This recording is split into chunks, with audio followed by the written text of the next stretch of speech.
Bismillahirrahmanirrahim. Assalamualaikum warahmatullahi wabarakatuh.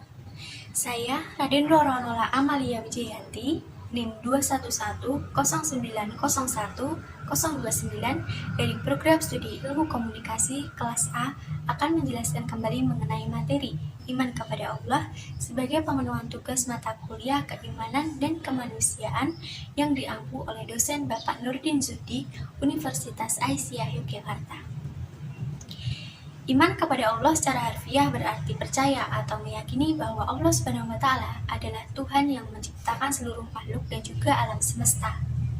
Keimanan tidak hanya dibuktikan dengan adanya surat pernyataan kewarganegaraan seperti KTP atau akta kelahiran.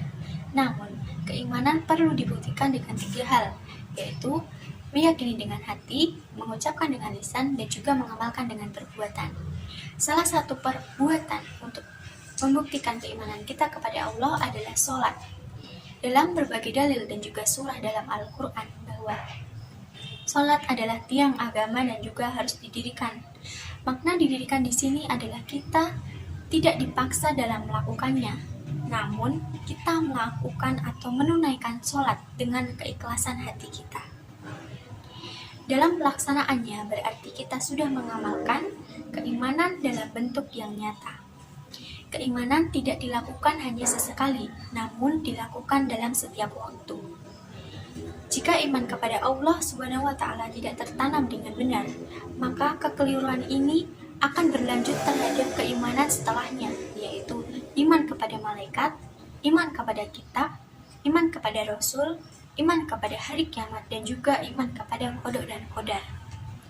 Allah berfirman dalam Quran Surah An-Nisa ayat 136 yang berbunyi, A'udzu billahi minasyaitonir rajim. Bismillahirrahmanirrahim. Ya ayyuhalladzina aminu billahi wa rasulihi wal kitabil ladzi nazzala ala rasulihi wal kitabil ladzi anzala min qabl wa may yakfur billahi wa malaikatihi wa kutubihi wa rusulihi wal yaumil akhir faqad dhalla dhalalan ba'ida.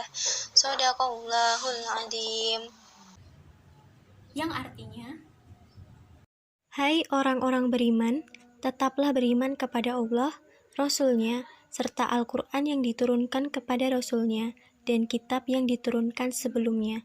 Siapapun yang ingkar kepada Allah, malaikat-malaikatnya, kitab-kitabnya, Rasul-Rasulnya, dan hari kemudian, sungguh orang itu telah tersesat sangat jauh. beriman kepada Allah dengan mengimani semua penjelasan Allah dan Rasul-Nya tentang Allah Subhanahu wa Ta'ala mencangkup 4 hal yang penting.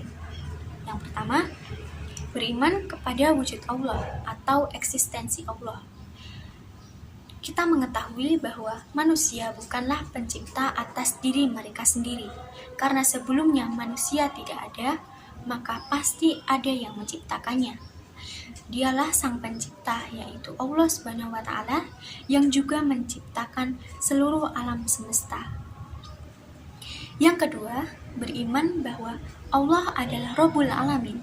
Maksudnya adalah beriman bahwa Allah adalah pencipta, penguasa, dan serta pemberi rezeki bagi alam semesta dan segenap isinya. Beriman kepada Allah sebagai Rabbul Alamin dikenal dengan istilah Tauhid Rububiyah. Yang ketiga, beriman bahwa Allah adalah Al-Ilah, yaitu Allah satu-satunya zat yang berhak disembah dan diibadahi dengan benar dan tidak selainnya. Kita tidak boleh menyelewengkan sedikit pun ibadah kepada selain Allah. Keimanan inilah yang dikenal dengan sebutan Tauhid Uluhiyah. Dan yang keempat, beriman kepada nama-nama Allah dan juga sifat-sifat Allah yang indah dan sempurna. Sesuai dengan keagungan dan kemuliaan Allah, kita tidak boleh melakukan tamsil, menyamakan Allah dengan sifat makhluknya, tidak boleh melakukan taksyif, menanyakan bagaimana hakikat sifat Allah, tidak boleh melakukan taktil, meniadakan atau menolak sifat Allah, dan juga kita tidak boleh melakukan takwil, mengartikan lain sifat Allah atau menyelewengkan makna dari sifat Allah kepada makna yang lain. Keimanan terhadap nama-nama Allah dan sifat-sifat Allah ini dikenal dengan sebutan Tauhid Asma wa Sifat. Semua materi yang saya jelaskan di sini bersumber dari Al-Quran, dari channel YouTube Bapak Nurdin Zuhdi, dan juga channel YouTube yufid.tv. Apabila ada kesalahan kata, saya mohon maaf karena kesempurnaan hanya milik Allah, dan saya hanyalah manusia biasa yang tidak luput dari dosa dan juga kesalahan. Sekian, wassalamualaikum warahmatullahi wabarakatuh.